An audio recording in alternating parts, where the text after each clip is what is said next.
Hutan adalah salah satu tempat hidup beraneka ragam hewan dan makhluk hidup lainnya. Hutan merupakan rumah bagi mereka.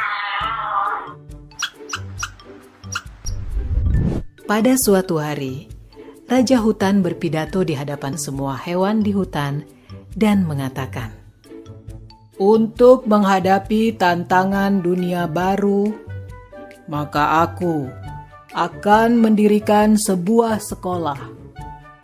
Semua anak-anak hewan yang ada di hutan diwajibkan untuk bersekolah." Tanggapan masyarakat hutan setelah mendengar perintah sang Raja Hutan tentang kewajiban anak-anak harus bersekolah sangatlah beragam. Jadi terdengar keriuhannya. Mereka mendiskusikan kurikulum yang harus diajarkan di sekolah hewan tersebut. Semua memiliki pendapat yang berbeda.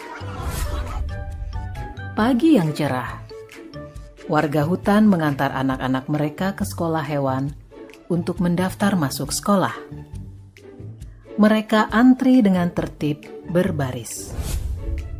Warga hutan beserta anaknya dijelaskan oleh jerapah, sang kepala sekolah, bahwa sekolah hewan tersebut telah memutuskan untuk mengadopsi kurikulum kegiatan yang terdiri dari berlari, memanjat, berenang, dan terbang.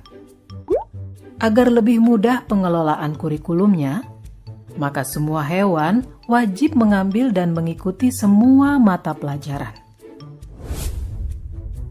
Bebek sangat bagus dalam berenang, bahkan ia lebih baik dari instrukturnya. Tapi dalam ujian terbang, nilainya hanya pas-pasan. Untungnya, ia tetap lulus ujian terbang tersebut.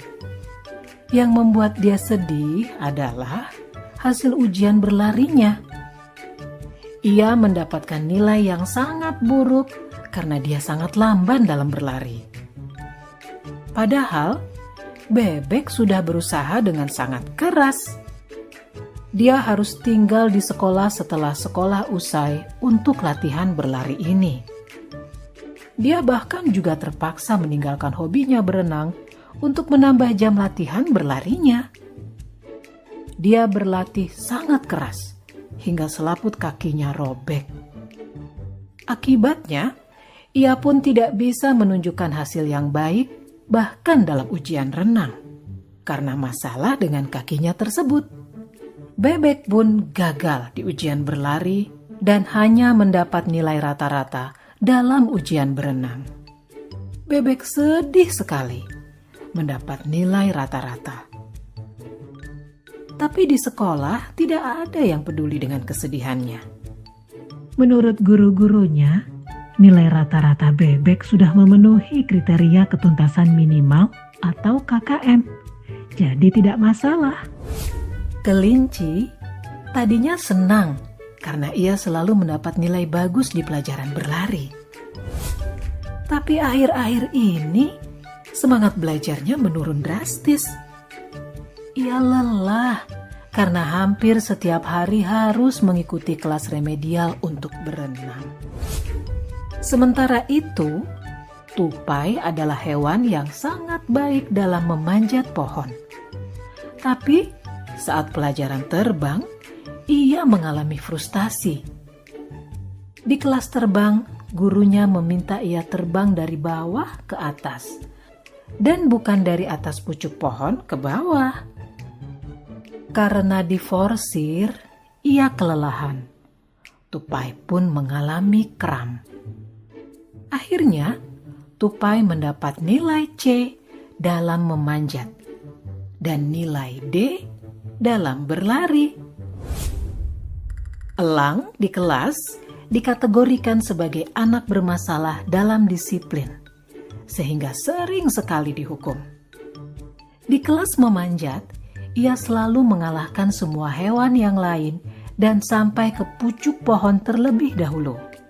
Tetapi, ia bersikeras untuk naik ke atas pohon dengan menggunakan caranya sendiri. Menurut elang, yang penting adalah tujuan akhirnya. Ia akhirnya juga tidak lulus.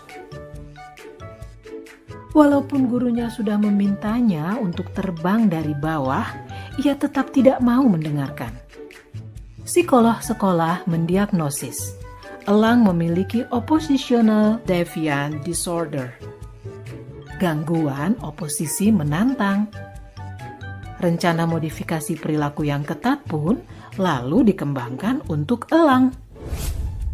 Pada akhir tahun, seekor ular yang kebetulan bisa berenang sedikit, berlari sedikit, memanjat, dan terbang sedikit, memiliki nilai rata-rata tertinggi di antara para hewan. Sebagai murid yang dianggap terbaik, ia diminta mengucapkan pidato akhir tahun mewakili hewan-hewan lainnya. Anjing-anjing padang rumput memutuskan tidak bersekolah karena tidak ada kurikulum menggali. Para orang tua anjing kemudian lebih memilih mengirimkan anak-anaknya untuk magang kepada musang, sambil terus mengkritisi kebijakan sekolah hewan.